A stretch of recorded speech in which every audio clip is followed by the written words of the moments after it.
최근 2차 전지 업종이 유럽의 전기차 보조금 정책 부활과 수요 증가 기대감에 반등 흐름을 보여주고 있습니다. 또 11월 미국 대선을 앞두고 후보인 해리스 관련주로도 꼽히고 있어서 향방이 더욱더 궁금해지죠. 네, 그래서 오늘은 새로운 코너 업종 돋보기를 통해 2차 전지와 전기차 업종이 어떤 모멘텀을 갖고 있는지 또 향후 추이는 어떨지 알아보겠습니다. 유진투자증권 한병화 이사 모셨습니다. 어서 오세요. 안녕하세요. 네, 안녕하십니까? 네, 한의사님 오랜만입니다. 네. 저희 이거 월요일날 업종 돋보기는 오늘 처음인데, 아, 그렇습니까? 예, 네. 영광입니다. 이거 야구로 치면 테이블 세트인데 1번 타자. 네. 1번 타자로 어떻게 여의도에서 가장 논란의 중심에 서 있던 한병화 이사께서 나오셨어요. 아마 작년 여름에 평생 먹을 욕을 다 들으셨죠. 뭐, 예, 그렇다고 봐야죠. 예. 그 이후에 이제 2차 전지 관련 주가들의 추이가 그랬던 만큼 오늘 또 우리 한 이사님의 어떤 뷰나 전망에 또 우리 시청자분들, 투자자분들의 관심이 쏠릴 것 같은데 최근에 아주 좋아요 2차 전지가 그나마 우리 시장 헤매는 와중에도 그 이유가 뭐라고 보십니까? 일단 정책적으로 불확실하던 부분들이 네. 조금 완화되고 있습니다. 완전히 해소라고 하긴 좀 그렇지만 첫 번째는 일단 EU고요. 유럽이 미국보다 전기차 시장이 거의 뭐 2배 가까이 큰 시장이기 때문에 그동안 사실은 EU가 우경화되면서 걱정을 많이 했었잖아요. 네. 그런데 그 부분이 EU의 신임 집행부가 구성이 됐는데 이게 이제 지지난주에 최종적으로 확정이 됐거든요. 27명 중에서 1명만 극우가 들어갔습니다. 그러다 보니까 전기차와 관련된 또는 기후위기와 관련된 이런 그 대응하는 정책들이 기존 전임 집행부의 정책들이 그대로 이제 유지될 가능성이 현재 높아진 거죠. 그러면 전기차와 관련된 CO2 배출 규제가 완화될 수 있다는 이런 우려에서 이제 이런 부분들이 좀 많이 누그러지게 됐고요. 두 번째는 이제 미국이죠. 미국은 트럼프가 이제 눈만 뜨면 IRA 없애겠다는 워딩들을 계속 사용하고 있는데 네. 사실은 IRA는 법이기 때문에 공화당과 민주당의 이런 어떤 의석수에 따라서 상하원 의석수에 따라서 많이 변해지잖아요. 근데 공화당 의원들이 지금 현재 선거를 치르고 있는 공화당 의원 18명과 그리고 공화당 하원 의장이 IRA의 전면 폐기에 대해서 반대한다는 것을 공식화했습니다. 그 말은 트럼프가 당선이 되고 공화가 상하원을 다 장악한다 하더라도 IRA가 전면 폐지되기는 좀 어렵다. 네. 특히 이제 이 IRA 안에서 전기차와 배터리와 관련된 투자 비중이 압도적으로 높습니다. 80% 가까이 되기 때문에 그리고 대부분 또 공화당 지역구라서 현실적으로 IRA와 관련된 전기차 보조금 그리고 AMPC 같은 부분은 일부 수정은 가능하겠지만 큰 틀이 변화되긴 좀 어려워졌다. 그게 이제 정책이 완화된 가장 큰 이슈들이었습니다. 지금 말씀 주신 대로 이제 유럽연합 신임 집행위원 인선이 완료가 됐는데 지금 보니까 이제 뭐 전기차 정책 관련 위원회 수장도 있고 앞서 말씀 주신 대로 이제 CO2 규제 완화 전면 수정 가능성이 낮아졌다. 네. 말이 좀 어렵거든요. 그러니까 어떻게 쉽게 이해를 하면 되는 거예요? EU의 전기차의 확산 정책의 토대는 네. 자동차당 배출되는 CO2에 대한 규제부터 시작이 됐습니다. 이게 이제 이런 규제들 때문에 한 3, 4년 전부터 굉장히 크게 그 전기차 판매가 늘어났었는데요. 내년부터 다시 15%가 또 낮아져요. 2030년까지. 뭐가 낮아진단 말씀? CO2에 대한 그 규제가 더 높아지는 거죠. 규제가 더 높아진다. 규제가 높아지는 배출 거죠. 이산화탄소 배출이 배출량을 더 15% 줄여야 된다. 그렇죠. 배출되는 평균 양을 15% 축소해야 됩니다. 네. 그래서 그 기준에 따르면 사실은 내년도에 그 EU의 전기차 판매는 올해 대비해서 최소한 5, 60% 정도 증가를 해야 돼요. 그 규제를 맞추려면. 네. 그 규제를 맞추지 못하면 그람당 95유로를 팔린 자동차 대수 곱하기 해서 벌금을 물어야 됩니다. 그러니까 천문학적인 벌금을 물어야 된다는 네네. 거죠. 근데 이제 그동안 작년부터 이제 진행됐던 우경화 때문에 네. 선거에서 우파들이 굉장히 많이 약진을 했잖아요. 네. 약진을 했는데 이번에 이제 집행부를 구성을 했는데 그 우파 중에서는 1명만 들어갔고 기존에 이제 좀 약간 중도 보수 그리고 좌파 이런 쪽들이 집행부를 많이 장악을 했어요. 그래서 규제가 낮아질 가능성이 이제 거의 좀 많이 완화됐다는 거죠. 다시요. 그 대목이 어렵습니다. 그래 지금 이제 어려운가요? 새로 집행부 저만 어려운 게 아니에요. 새로 집행부가 이제 집행부는 그러니까 EU는 우파와 좌파가 있잖아요. 네. 우파는 전기차 확산 정책을 싫어합니다. 네네. 그렇게 이해되고 좌파가 이제 좋아하죠. 예. 근데 그 선거를 딱 했는데 예. EU 전체의 의석수에는 예. 과거 대비해서 우파들이 굉장히 많이 들어갔어요. 네. 그래서 이제 그러면 전기차를 싫어하는 정책들을 낼 것이다. 아하. 그러면 CO2 규제에 대해서 완화를 할 것이다. 네네. 이렇게 네. 이제 시장이 예상을 하고 그렇게 저도 이제 했는데. 그렇게 예상을 했는데 실제로 딱 집행부가 사실은 모든 일들을 다 네. 하거든요. 집행부가 27명이에요. 네. 근데 그 27명 중에서 완전히 우파는 한 명만 딱 들어갔어요. 아 그래요. 예, 그러다 보니까 이제 전기차에 대해서 이렇게 디스하는 이런 정책들이 굉장히 나올 가능성이 좀 낮아졌다. 예, 그 말은 CO2에 대한 자동차의 규제가 네. 동일하게 유지가 될 것이다. 예. 이제 이런 얘기죠. 전기차를 많이 팔아라. 예. 이런 이제 정책들인 거죠. 이러면 이거 볼보 또 정책도 바꿔야 되나? 모든 업체들이 지금 다 완화하기를 바라고 있는데 현재의 집행부도 거기에 대해서는 지금 별로 찬성을 안 그렇다면 하고 결국 내연기관차를 만드는 자동차 메이커들 입장에서는 이거 이산화탄소 규제 때문에 있습니다. 골치 아픈 골치 아파지는 거고 그러다 보면 결국 전기차 쪽으로 더 갈 수밖에 없다. 전기차 쪽으로 밖에 갈 수 없다는 것을 이제 인식을 하고 대신 이제 지금 어렵잖아요. 그렇죠. 복스바겐도 그렇고 예, 많은 예, 업체들이 예, 어렵기 때문에 예. 지원하는 정책들을 다시 예. 한번 재가동할 것이다. 과거에 이제 CO2 규제가 들어오면서 네. 주요 국가들이 보조금도 내고 EU 전체 내에서 충전소도 깔고 이런 지원 정책들을 많이 했었거든요. 네. 근데 이게 이제 작년 한 해 동안 오히려 더 낮아진 거예요. 그래서 제가 이제 전기차 쪽에 대해서 좀 조심해야 된다 이렇게 말씀드렸는데 이번에 이제 정책의 변화 때문에 다시 한번 EU에 대해서 전기차 확산에 대한 지원 정책들이 재개될 가능성이 높아졌다. 그렇게 이제 그 말씀은 어쨌거나 전기차 업종에는 호재로 받아들여질 만한 얘기고 그럼요. 유럽의 자동차 메이커들도 그렇다면은 다시 내연기관으로 집중해야 되나 하던 게 아니네. 그렇죠. 또 결국 대세는 전기차네 쪽으로 갈 수 있다는 얘기고. 그렇죠. 좀 늦어질 수 있다고 자기들은 희망을 했었는데 예. 그 부분들이 이제 아니야 그냥 가. 그냥 이렇게 가. 이제, 나올 가능성이 높아졌어요. 그러면 이게 지금 이제 유럽에서 뭐 모델도 이제 다양화하면서 좀 저가의 전기차도 네. 내놓을 거고 이런 식으로 나오는데 이게 그러면 실제 그건 그렇다 치고 그쪽에 우리 국내 2차 전지 업황이 그러면 당장 영향을 받았을까요? 좋은 쪽으로. 저는 유럽이 현대차, 기아차도 궁금하고. 그러니까 그럼요. 네. 현대기아차는 일단 유리합니다.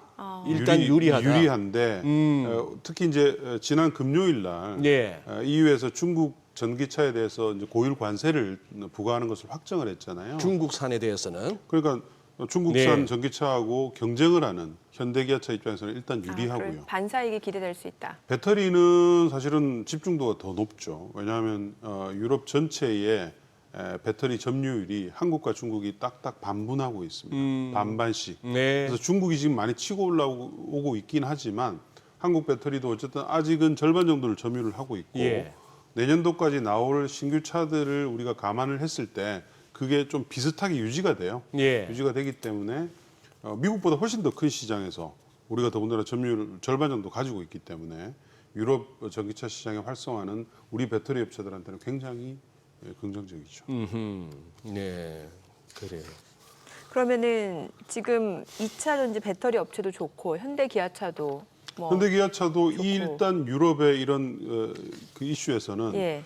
더군다나 이제 중국산 차에 대해서 장벽을 세우잖아요. 네네네. 그러니까 당연히 현대기아가 만드는 전기차의 판매가 늘어날 가능성이 높죠. 그럼 미국 대선이라는 변수도 혹시 영향이 있을까요? 원래 미국 대선이 지금 이제 가장 우리 투자자들 짓누르는 상황입니다. 네. 짓누르는 상황이고 초기만 하더라도 트럼프가 이제 눈만 뜨면 전기차에 대해서 반대한다 얘기를 하고 IRA 폐지할 거다. 뭐 지금도 얘기하고 있습니다. 얘기하고 있는데 이제 아까 제가 모두에 말씀드린 대로 공화당에서 이걸 반대하고 있어요. 네. 공화당 하원 의원들이 그렇기 때문에 이번에 이제 공화당이 하원 상하원을 다 장악한다 하더라도 이 IRA의 폐기는 법이기 때문에 되기 어렵습니다. 어렵고 부분적으로 수정은 가능하겠죠. 수정은 가능하겠으나 너무 이제 이 전기차와 배터리와 관련된 투자가 미국 내에 집중돼서 지금 일어나고 있기 때문에 그 부분들을 아마 미국이 다시 되돌릴 것 같은 그런 가능성 굉장히 예. 낮아졌습니다. 지금 저 화면에도 나옵니다만 지금 지난 주말에 대단했어요. 펜실베이니아 유세에서 머스크 등장으로. 자, 지금 이제 트럼프 후보하고 일론 머스크와의 이 브로맨스는 어제 오늘의 일이 아니고 사실상 2016년 그 선거 때부터 그런 어떤 조짐이 보였고 한데 저는 테슬라 주가에도 저런 어떤 영향을 조금 준다고는 보는데 요 로보택시로 그러면 업계로 딱 좁혀서 로보택시 행사 어떻게 우리 한 이사님 어느 정도 기대하십니까? 그거는 뭐 그 테슬라가 지금 주가가 유지되고 있는 이유는 네. 전기차 판매보다는 예. 다른 이제 AI라든지 로보택시라든지 로봇이라든지 또 하나의 이런 기대감으로 이제 또 미래 기술에 대한 예. 가치가 평가되기 때문이잖아요. 그런 측면에서 이번에 이제 10월 10일 날 있는 그 행사에 대해서 좀 보시면 좋을 것 같고 네. 다만 이제 아직 이 로보택시 자율주행 기술들이 실질적으로 테슬라의 단기 실적 모멘텀이 어떻게 작용할지는 사실 아직 좀 많이 의문부호가 있습니다. 아하. 이게 이제 로보택시가 거의 모든 지역으로 확산되면서 채택이 되기 위해서는 여러 가지 법적 변경 절차들이 네, 많이 네. 필요하거든요. 그래서 실적보다는 어떤 그런 신기술에 대해서 어떻게 좀 완성시켜 나가는지 그게 좀 중요할 것 같고요. 최근에 이제 특히 오늘 같은 우리 시장에서 보면 테슬라에 대해서 기대는 사실은 지난 금요일 날 테슬라가 발표한 사이버 트럭의 단가를 $20,000 낮췄다는 그 뉴스입니다. 그러니까 사이버 트럭이 굉장히 레저베이션, 그러니까 예약 대수는 200만 대 가까이 예. 정도로 많은데 판매가 그동안 잘 안 됐던 것은 두 가지입니다. 하나는 너무 비싸다.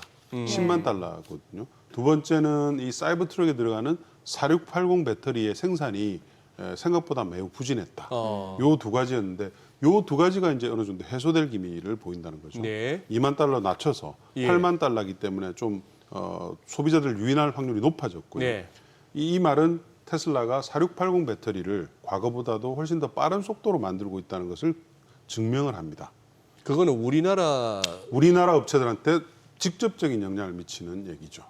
그래서 그 LG엔솔이라든지 그다음에 LG엔솔 밑에 있는 이 4680 배터리에 들어가는 소재 부품 업체들한테 지금 테슬라에서 12월 달부터 당장 좀 만들어 달라. 아하. 이렇게 지금 이제 오더가 나왔다. 이런 예. 지금 뉴스가 있었고요.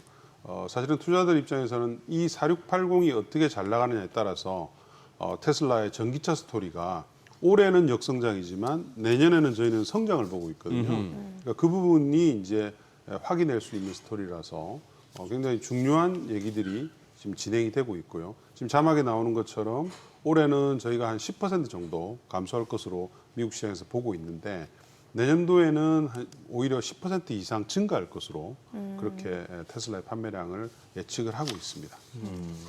그럼 국내 2차 전지 관련주들 위치가 어느 정도라고 저희가 이해하면 될까요? 위치라면 어디에서의 위치? 그러니까 뭐 중국하고 비교했을 때 어느 정도 메리트가 있을지. 그러니까 우리 업체들이 원래는 훨씬 더 잘했는데 예. 중국이 이제 많이 따라와서 네. 이머징 국가에서는 중국이 우리보다 훨씬 더 잘하고요. 아, 다만 미국은 미국이 정책적으로 막고 있기 때문에 네. 중국 업체들의 존재감이 없습니다. 그래서 이 부분은 우리가 굉장히 안심할 수 있는 부분이고 네네. 유럽에서는 치열하게 경쟁하고 있죠. 네. 지금 거의 점유율을 절반씩 가져가고 있기 때문에 아 유럽 시장에서는요. 그런 상태입니다. 지금 이 얘기는 어떻습니까? 이제 전기차 포비아 지난번 특히 인천에서의 그 전기차 화재 사건이 네네. 아니 뭐 지금 서울 도심에 뭐 지하 주차장에 입구에 걸어놓은 거 얼마나 많습니까? 전기차 주차 안 된다는 그런 쪽 아직까지도 보이는데 자 여기서 우리 국내 LG 화학이 이 배터리의 열 폭주를 억제하는 신소재 개발했다. 이게 지금 상용화까지 어느 정도 예상하십니까 이게? 글쎄요, 그거는 제가 그 해당 연구원이 아니라서 그러니까. 정확한 기술을 제가 모르겠습니다만 네.